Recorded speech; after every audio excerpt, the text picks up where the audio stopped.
Posesión M. Portillo. 26 de noviembre de 1911. Buenas tardes, el amor os una. Qué bello es el concierto, todo ha contribuido al éxito, todo el programa del concierto será hermoso cuando el principio tiene éxito. Todas las páginas del concierto del universo son hermosas, porque su principio es bello, cuando bello es Dios, el programa de los hombres de la tierra, hermoso es, hay algunas notas discordantes, pero sirven para conocer el mal. Todas las páginas de los hombres son grandes, según su genio, el escultor en su obra, el poeta en su poesía, el hombre de letras en sus libros, pero la música, de esta diosa del arte, todos han tomado una parte. Por ella el poeta elevó el entendimiento, arrobado por las notas de la música, al espacio, porque la tierra era muy pequeña para su inspiración. Por la música se eleva el sabio a las regiones etéreas, en busca del bien por el bien mismo. Hermanos, cada cual en su obra ve el átomo que le servirá en la naturaleza, y los ven como brotando en los frutos, en los árboles, en las flores, en las fuentes y en las aves, en todas partes, pueden todos ver su obra, la primera letra. Pero el músico, ¿qué podría componer con lo que recogiese en esta mínima tierra?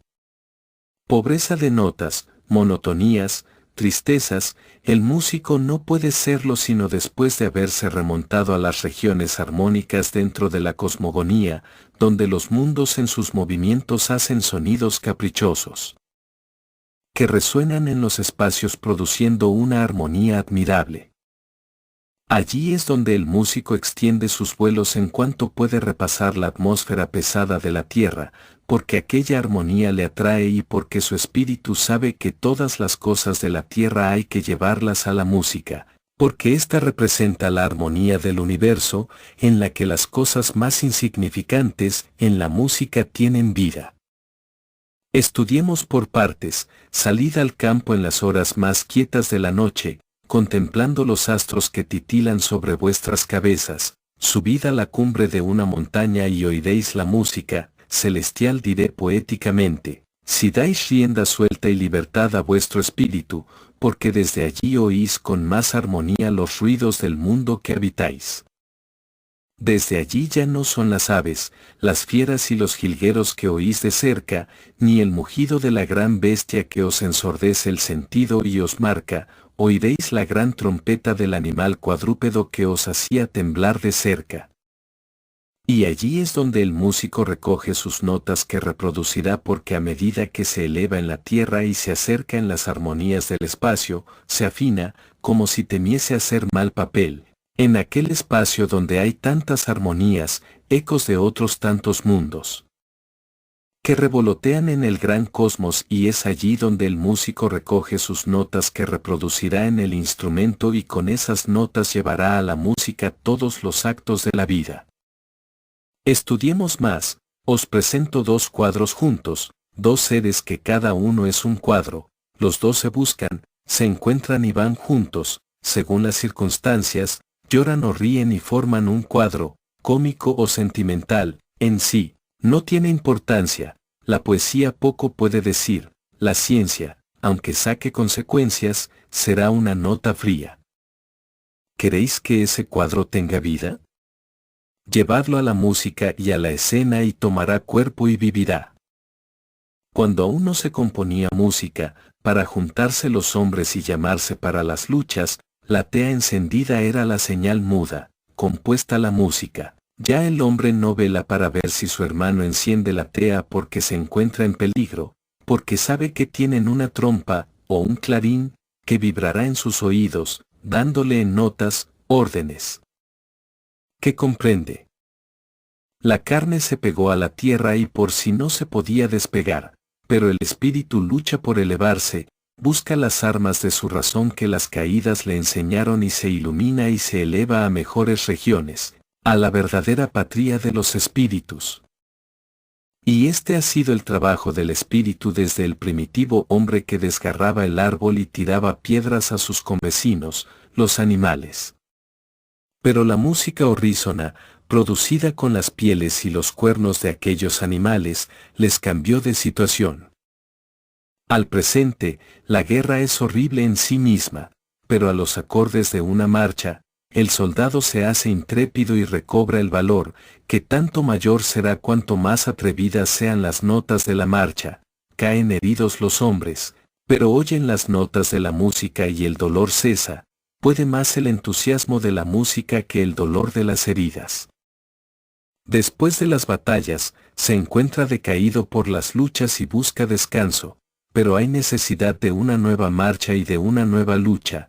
Los trofeos tomados al enemigo le animan, los respeta, pero no le dan bríos. Mas la música entona una marcha alegre y guerrera y le recuerda el arrullo de la madre que lo espera y el soldado revive. Se rehace y marcha desafiando al enemigo, no recuerda el cansancio de la anterior jornada y no siente esa carga a que llamáis cuerpo, porque la música le dio valor, fuerzas y decisión. ¿Veis cómo la música surte efectos hasta en los casos más funestos del mundo tierra? ¿Veis cómo es de necesidad estudiar la música? Al que la música nada le recuerda, ese espíritu está muerto. Todos si prestan atención, tendrán un hecho escrito en la música. La música está escrita en todas partes y en diferentes tonos y armonías, pero cuanto más alto sube el espíritu músico, más elevadas y más espirituales serán sus notas. Poneos al pie de una montaña donde corren fuertes arroyos que se despeñan en fuertes y majestuosas cascadas y solo oís ruidos horribles que destrozan los tímpanos del sentido. Pero subid a la cumbre de una montaña y oiréis suaves murmullos y suspiros que se convierten en armonía, y esas grandezas de la naturaleza, el músico tiene que llevarlas a la música y a la escena, para enseñarlas a quien no puede ir a contemplarlas al natural. Hombres que os inspiráis, que trabajáis para descubrir algún secreto de la naturaleza y llevarlo a la ciencia, estudiad primero la armonía y os será fácil después observar cómo las plantas que veis en vuestros campos o jardines, como de día no crecen o apenas se percibe su crecimiento, es que no le es necesario esforzarse. Porque su aliento le llega del sol, pero observad cuando el sol se retira, como la planta da vueltas para buscarlo y como cuando se oculta el sol, se estira y os admira a la mañana su crecimiento. Es que la planta se revuelve, se estira, levanta la cabeza, para que antes le llegue el beneficio solar. Estudiad y encontraréis el secreto. El músico lleva ese estudio a la música y da vida al entendimiento, pero solo puede hacerlo el músico que ha salido de la materia y se ha elevado a la cosmogonía. Hombres matemáticos, metafísicos, de ciencias, poetas y literatos, sabed que el músico es vuestro cóndor. El músico es el espíritu de misión que debe escribir en notas los ritmos de la naturaleza, entre los cuales está vuestro hermano que os ama. Rossini. Se volvió a posesionar el medium Portillo y dijo: Buenas tardes. Amor, amor, amor os una, porque el amor es la verdadera justicia. Mas el hombre no puede ver la justicia, si no es imperativo al hombre, es un error la imposición de la justicia imperativa, déspota, que saca al hombre enfermo de la sociedad y lo condena al no ser. La justicia así es un baldón de la humanidad. Son hechos de los hombres de la carne, los que han dirigido por esos caminos a lo que llamáis justicia, y eso no es más que el resultado de los prejuicios que dominan al hombre legislador, que se alimenta de falsos principios y equívocas doctrinas, de orgullo y de supremacía, que absorbe todos los principios de opresión. Lo que llamáis justicia es un delito de lesa humanidad. Estos legisladores se han dedicado solo a recoger las faltas de sus semejantes, que son faltas de esos mismos hombres de la ley, porque han mantenido en la ignorancia y han encendido los odios con el castigo y el retiro del enfermo de la sociedad. Hay un caso mucho más lamentable, mucho más delictuoso. Veis en el arroyo seres desheredados, sin amparo de los hombres, ni de la ley, bañados en el vicio y corrupción de los degenerados hombres de la sociedad, a cuyos desgraciados seres les llamáis los bajos fondos de la sociedad. Es vuestro trato y desidia lo que los degenera y son, por necesidad, vuestra afrenta en sus hechos y vuestro castigo en la conciencia. ¿Por qué esos niños no han de llevarse a la escuela? ¿Por qué en esa escuela no se enseña el amor, la justicia del amor y la igualdad del amor? ¿Y decís que estáis civilizados? Estáis civilizados si se encuentran pequeños seres tirados en las calles, obligando a la madre a ser criminal, porque habéis creado una casa de maternidad, por vergüenza, no por amor, mas la habéis legislado tan irracionalmente, que es camino penoso y vergonzoso y solo por la recomendación puede llegar a ella el recién nacido, y esto después de haber sufrido la madre todas las vergüenzas y el deshonor. El deshonor, la madre que da vida a un ser, porque a eso vino, cumple la infalible ley del Padre Universal, impuesta a todas las cosas. Esa mujer es herida en su alma con la palabra deshonra, con que la castigan vuestras leyes civiles y sociales, leyes que son la antítesis de la ley divina, de la ley del amor. Esa madre es señalada con el dedo porque no puede ocultar eso que llamáis deshonra y la señala otra mujer más degenerada, otra mujer que mató en su vientre o abandonó a otras manos, cuando no lo asesinó, el fruto de una pasión, el fruto que debía ser de amor. Es señalada aquella mujer, por esta otra degradada de la sociedad, de la posición, que ocultó su delito, verdadero delito, porque para no obstaculizar su pasión, para ocultar sus infamias, toma todas las precauciones de los malos principios y se opone a la ley de la naturaleza. Es señalada aquella mujer por el hombre de honor, que la deshonró, y ha puesto en la ley castigo y oprobio para la víctima y la absolución para el victimario. ¿Y os llamáis civilizados?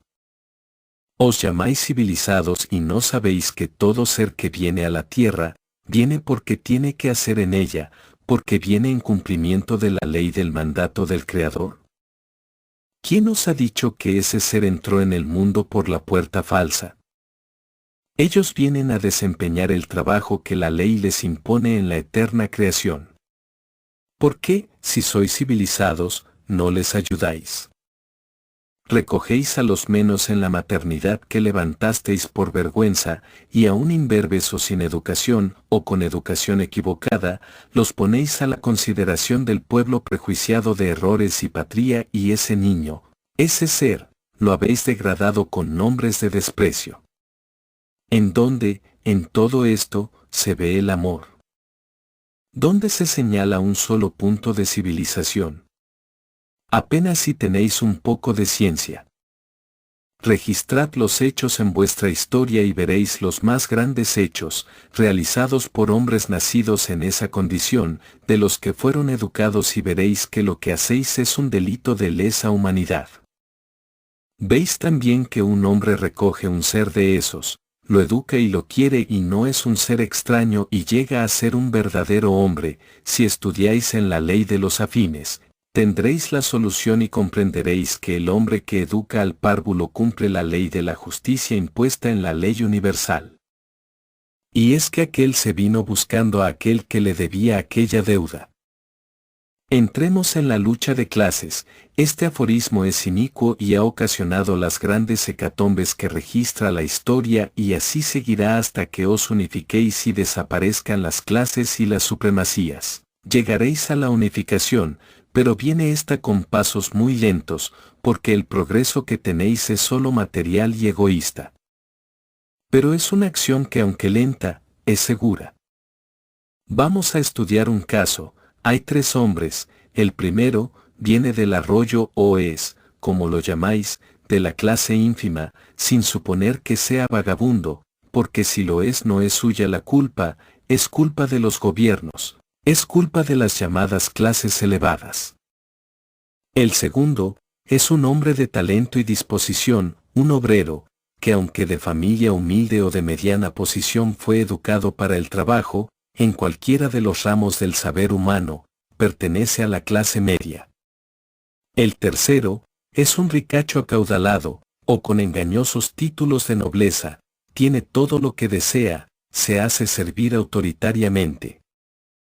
El primero de estos tres hombres lo llamáis el burro de carga, es pobre, no tiene más que sus brazos y trabaja de día y de noche para comer un mendrugo de pan duro y aún lame los pies al que le da trabajo, pero el Estado no se cuida de su nombre, solo lo toma para llevarlo a la guerra.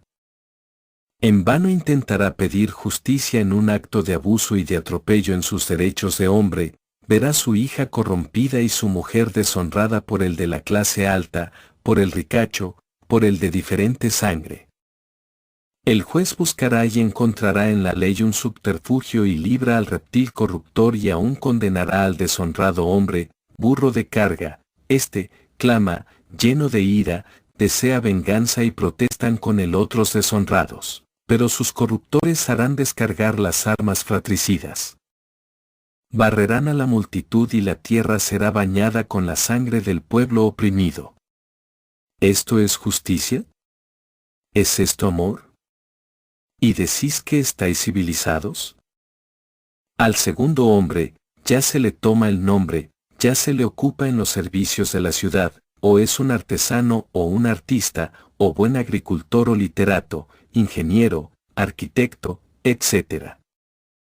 Y como hombre que en caso de necesidad sabe estudiar y defender sus derechos y muchas veces, por indignación de una injusticia sale en defensa del primero, y llega un momento a ser el defensor honrado del pueblo, pero se trata de ganarlo y se le soborna algunas veces, pero es el freno de los desmanes del tercero, pero este hombre solo puede pisar en las calles de la ciudad, su vida es estrecha, porque tiene que guardar las reglas de la decencia y para esto tiene que privarse de lo necesario, vive muriendo, no puede salir de las puertas de la ciudad, no hay un jardín donde estaciarse, ni un bosque donde poder estudiar a la naturaleza, porque pertenece al ricacho, al corruptor, al improductible y sabe que si va al jardín o al bosque, allí tiene el potentado sus perros fieles y si no lleva un salvoconducto, será muerto por aquellos, y si va sin ese salvoconducto,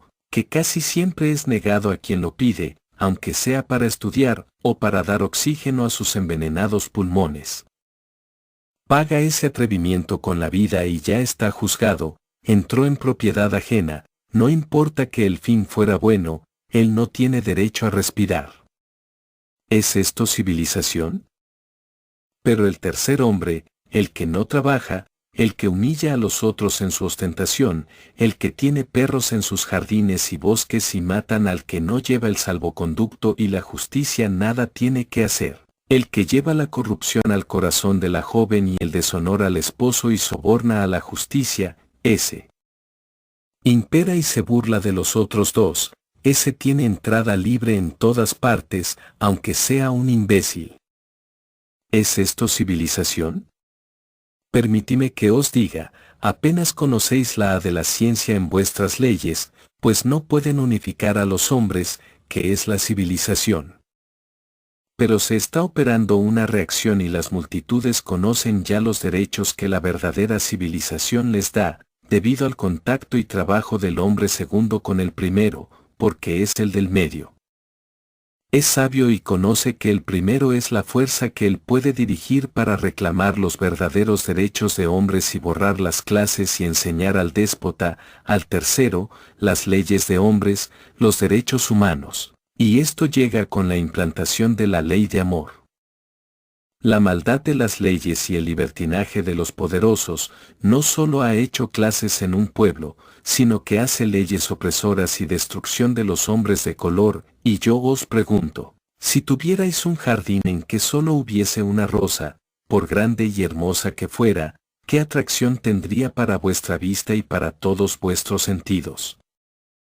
En todas las cosas la variedad hace hermoso el conjunto, y si a vosotros os llena y atrae la variedad del jardín y las rosas, ¿cómo comprendéis que el Creador no tuviera ese gusto en su jardín de la tierra y lo poblara de flores de todos los colores y de hombres blancos y negros, cobrizos, etc.?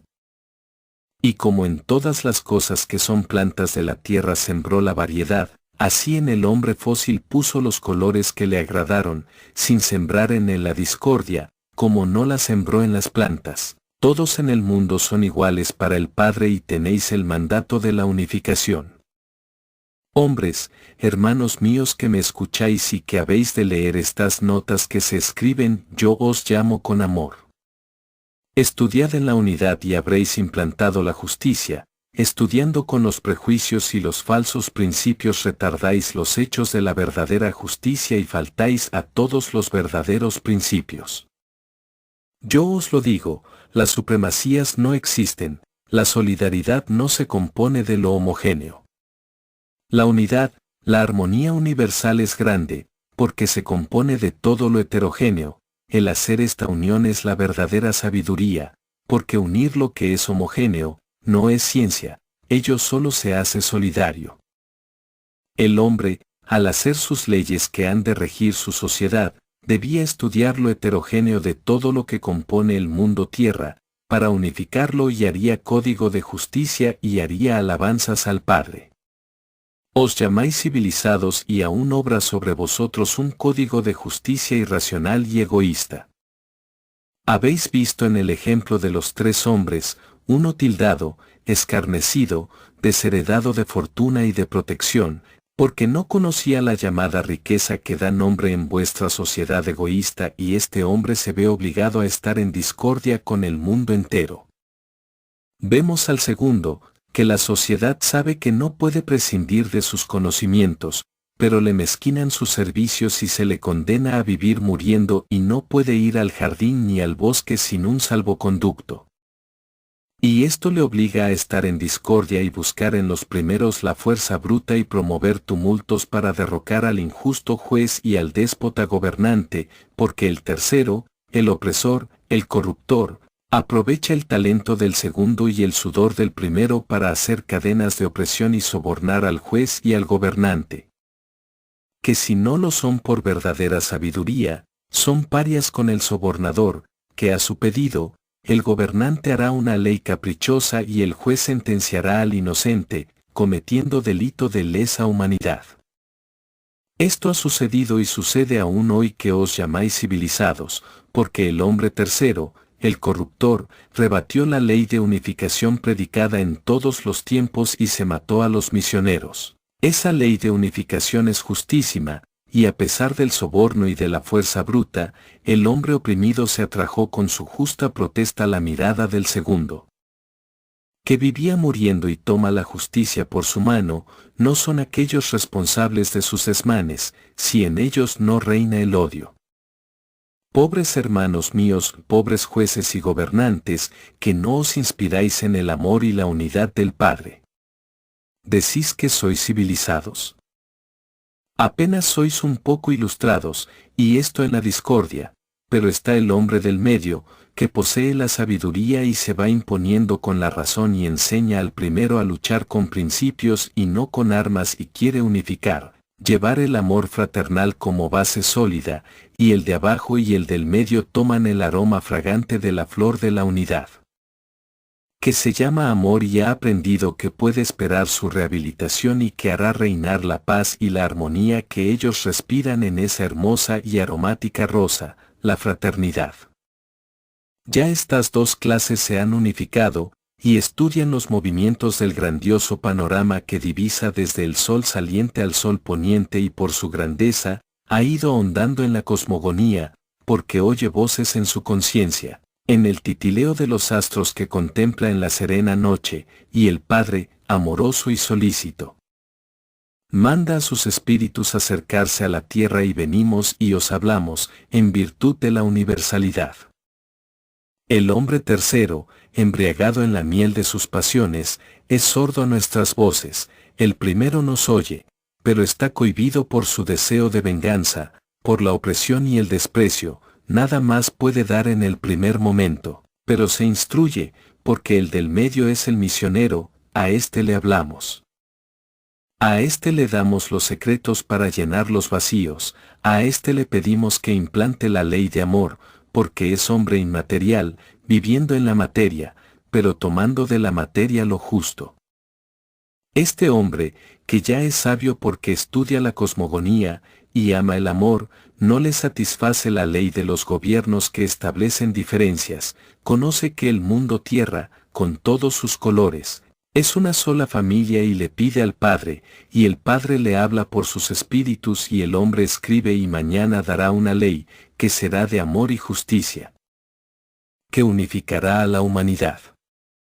En amor y justicia, venimos nosotros, espíritus de luz y de verdad, a hacer este llamado y a deciros, para luz vuestra, que aún no sois sabios, cuando menos civilizados y os concedemos solo el título de ilustrados. Solo entre vosotros está civilizado el misionero, porque él castigará sin odio y ama la materia, sin materializarse.